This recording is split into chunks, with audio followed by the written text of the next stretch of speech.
Welcome, everyone, to I Love Snow Real Talk, your daily Olympic debrief.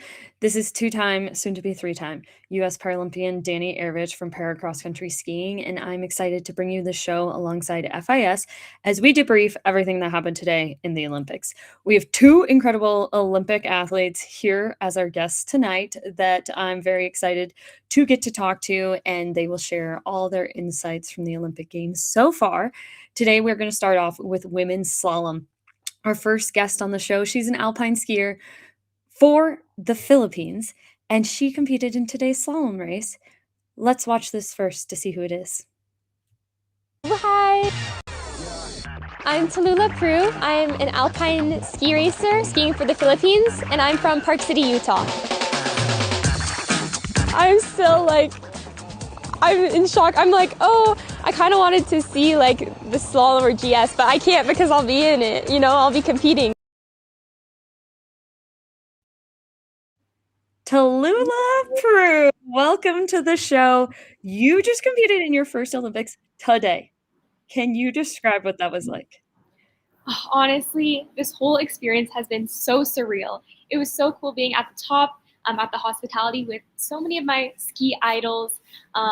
Just the atmosphere, the energy, everything was amazing. And of course, Cortina is gorgeous. Today was bluebird sky. The courses were so fun, definitely a little tricky, but so fun. And the snow was perfect. So I was ready to, go out there and do my best and have so much fun. Are you happy with today's result for you? I'm very happy. I started bib 94 and I finished 50th, so I'm really happy for that. I definitely, first run, I had a bit of a bobble because there was an interesting combination, but I worked through it and I fought till the end. So I'm really proud of myself and my result today. Ah, incredible. We are so proud of you. What did it feel like in terms of you've competed in slalom obviously many times before at World Championships? Did the Olympic stage feel different or did it feel like any other slalom race you've done before? I'd say definitely it felt a bit different. The nerves were definitely elevated. Of course, I'm always around amazing people, my friends, my teammates. And here I was on my own. I had my amazing coach, Perry, with me, but, the vibes were a little different, but of course, still so, so exciting. And the skiing was, I kind of had to just focus on, this is another race, right? Kind of think about that mindset instead of trying to make it, more intimidating than it is. But it really was such a fun experience. Ah, amazing. Let's take a look at the podium today from the women's slalom race. And you are our slalom expert, so tell us what did you think of this podium? Was it what you expected, or were there any surprises from it? Oh my gosh, today was the second run was such a close, race. I was watching on the TV in the hospitality as, everything was going down, I think Germany's Lena Dürr, I believe. She got out on one of the first races, really tense, and as well as some of the other top girls. And so it was really just an incredible energy to watch live. So many incredible skiers, and ski racing is such a variable sport. You really don't know what's going to happen. And seeing Michaela Schifrin absolutely rip the course, it was so exciting. And I was like, am I really going to be on that course next? All those ladies and everyone who competed today, because as someone who skied the course, it was definitely tricky. The first course had a difficult combination and the second one was quite turny. But I'm really proud of everyone's effort today. And I think everyone put in so much hard work for this, and they all deserve to have their moment. Oh, yes, and Michaela, 12 years after she first won Olympic gold in this race, she is back, and she did it. Sochi 2014 too. Let's see it from today, the new shot. Milana Cortina. Ah, so cool that you got to experience it, you got to race it, and we are so pumped for you. What does it mean to you to compete for the Philippines? For me, honestly, as the first Filipina at the Winter Olympics, it's truly such a special moment. I feel so honored to be able to present such an important part of my heritage on, you know, the biggest stage that I'll probably ever be on in my life. And especially with something I'm so passionate about, like alpine ski racing. And you show the picture of the opening ceremony here. That was such an incredible moment. You were the flag bearer. Yes, I was That's the flag bearer. so cool. It was honestly surreal. I keep on saying that, but you know, it was insane having people on the sides chanting Philippines, and I was like, I just felt so proud to be Filipino in that moment, and so happy to bear that flag with so much pride.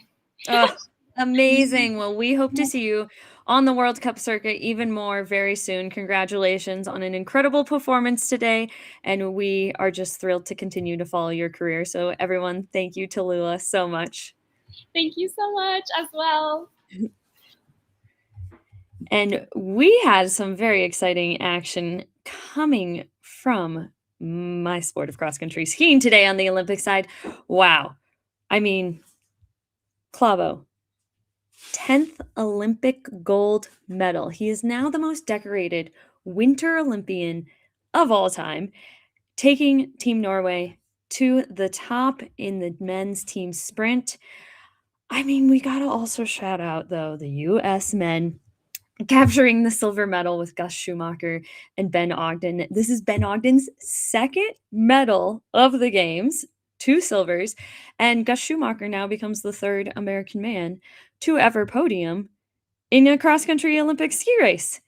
And so here's our podium from today. Norway in top, United States in second, and the home nation of Italy in third.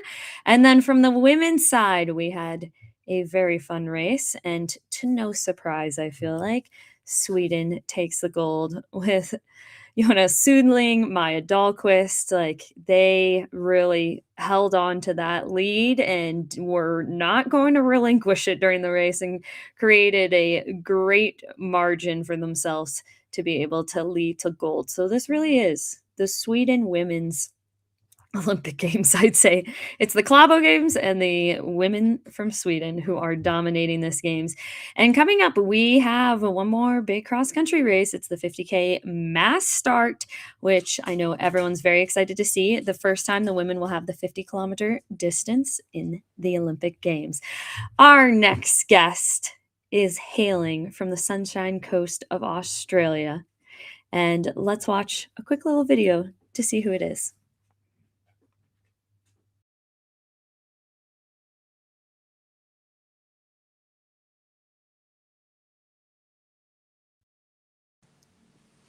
Mila Stalker, thank you so much for joining the show. And okay, we just learned this about you. So you're from the Gold Coast. Tell us how long it took you to get to Snow when you were training growing up. It's about an 18-hour drive down south. Yeah. And what age did you start getting on snow to start riding that you were making the 18-hour drive? Well, I started in Japan, so we did the 9-hour flight before the 18-hour drive, and then I did half and half between New Zealand and Australia, so ended up doing the 3 to 4 hour flight instead every 6 months, and then it turned into, when I got my driver's license, I just do the 18-hour drive down south to the homestead now. So yeah. It's changed up a little bit over the years. Yeah. I mean, yeah, you could say. So you were not at the beginning of the season on the team for Australia, and now you just made the big air final at the Olympic Games. Tell us a bit about what your seasons looked like and how you've just made it happen throughout the past few months to get to the final at the Olympic Games. Yeah, I mean, even the last year has been crazy. Like, thinking back to this time last year, I was just outside the rankings to get into Aspen and Calgary, and flew to Calgary in the hopes that I'd get in, and just missed out on competing. So to come from there to now has been insane, and it's just been back to back, kind of figuring out whether like flying to the destination. I started this season in Ruka, pre-training to Beijing, and I reckon the day before my flight to Beijing was the decider of whether I'd get that waitlist spot. And then flew in, was going to change my flight actually and stay 2 weeks longer in Ruka, and ended up flying over, and it worked out, and ended up doing really well in the first few big airs. So it's been a collective of all emotions. So yeah. Wow. Well, you made it to the final.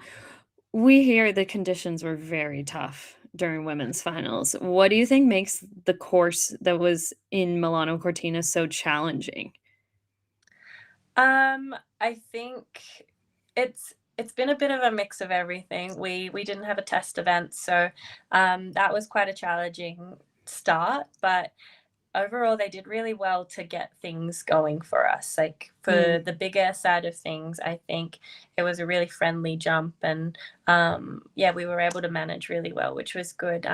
In the slopestyle side of things, obviously that's a different sector, and with the weather coming in, you always get those conditions pop in and out for a normal event. So unfortunately they came in for this, but it's just been a bit of a variable couple weeks. Yeah, the new snowfall in Livigno seems to have just thrown off a lot of our ski and snowboard events with that added layer, especially the freestyle competition. So that seems like you've been getting hit with the weather. Yeah, and sometimes it's a blessing, but unfortunately this time around it was for those who made through finals, it was a pretty challenging day, and a couple days, because we got postponed a couple times, but I think everybody fought for it pretty well. How, as an athlete, do you change anything up when you do have a competition postponed? I know you're preparing and you probably plan your entire day leading into comp. So how do you pivot when you find out it's postponed?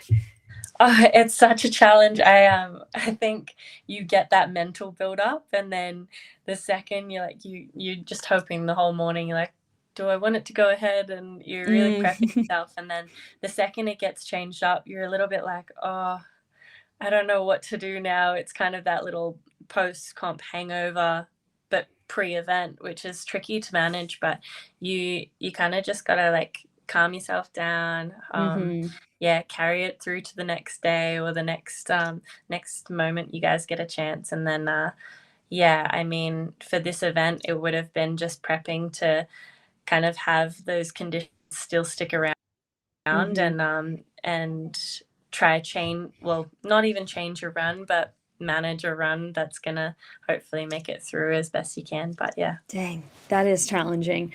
Well, let's take a peek at the men's snowboard slopestyle podium. And as our slopestyle expert, what do you think of this podium? Who is your dark horse in this competition? Are you surprised by this? Oh, I mean, it's so good to see Tiger up there.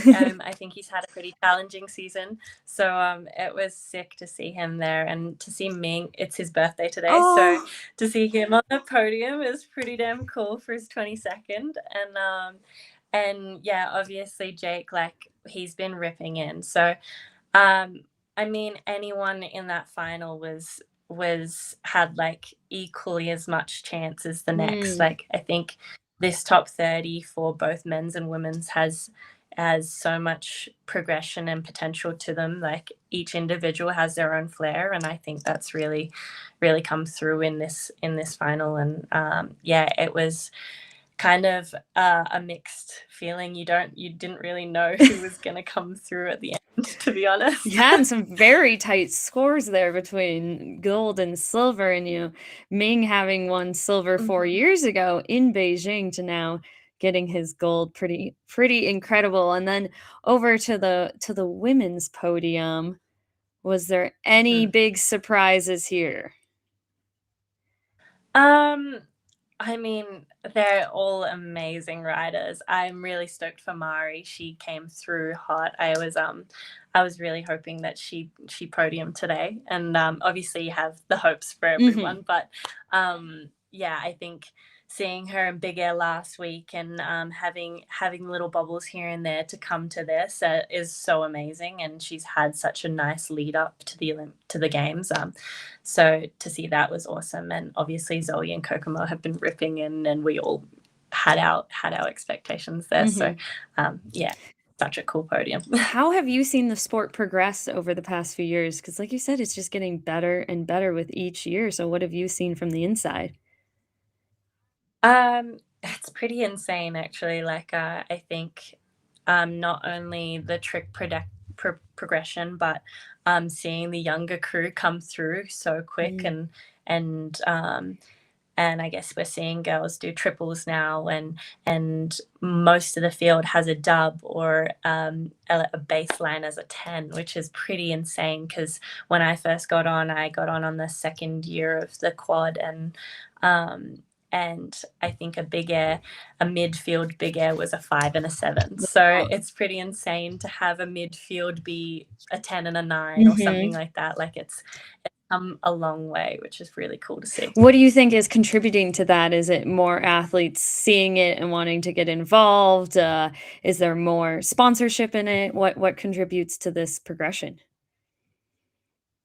I think seeing it and wanting to get involved is a big aspect, but I also think the community behind it makes it so involving. Like you have just mates on mates, and you just go riding, and I think having that as a big aspect of the progression side of things. Like we have the boys really encouraging the girls getting into it, and then you have all those like top dogs wanting to push, and then they're encouraging the younger crew to push as well. So it's just all kind of moving in a nice little trajectory. So it's cool. And let's finish up with our vibe check tonight. We see this a lot, I feel like, in Park and Pipe. So athletes are celebrating one another, they're cheering for their competitors, they're really sharing the love. So what's that finish like as a Park and Pipe competitor for all these athletes who really are out there hugging it out? Such an emotional moment, I think, especially today where it was challenging, and you really just, it was down to landing a run. Yeah, that hug at the bottom is just an insane feeling, and I think every single person in it, well, the top 60 for the boys and the top 30 for the girls, like it doesn't matter who you are, there's always going to be someone at the bottom going, that was so epic and so proud of you and everything. So there's really that side of family to it all. And you get to know your competitors, I assume, a lot at all the competitions throughout the seasons also leading in. So it's, these people are familiar to you, and you get to watch their progress, watch their success, their failure. So I'm sure that adds to that emotional connection too. And, you know, what is your favorite part of the snowboard community? I think the fact that we get to watch each other come so far, like we just, we spend so much time together, and that aspect kind of brings in so much emotion. And to be able to watch from the start of a season where it's like a little bit of nerves, and then they grow, and just seeing the growth between everybody and the friendships grow and everything, like it's, that's probably my favorite part. That's beautiful. Well, let's take a peek at what is coming up tomorrow at the Olympic Games. Okay, Nordic Combined men compete tomorrow. We have the half pipe qualification, aerials for men, the team sprint for Nordic Combined, and more half pipe for the women. Anything you're particularly excited to watch tomorrow? The half pipe for sure. Yeah. I think they've had a challenging training sessions, so I'm really excited to see both the women's and the men's go ham in it. Sweet. Well, thank you so much for joining us tonight, and congratulations on an incredible Olympic Games. And thank you everyone for tuning in to another episode of I Love Snow. And we will be back tomorrow with another Olympic recap. Until then, make sure you continue to watch the Olympic Games. And don't forget, the Paralympics start March 6th. Thank you.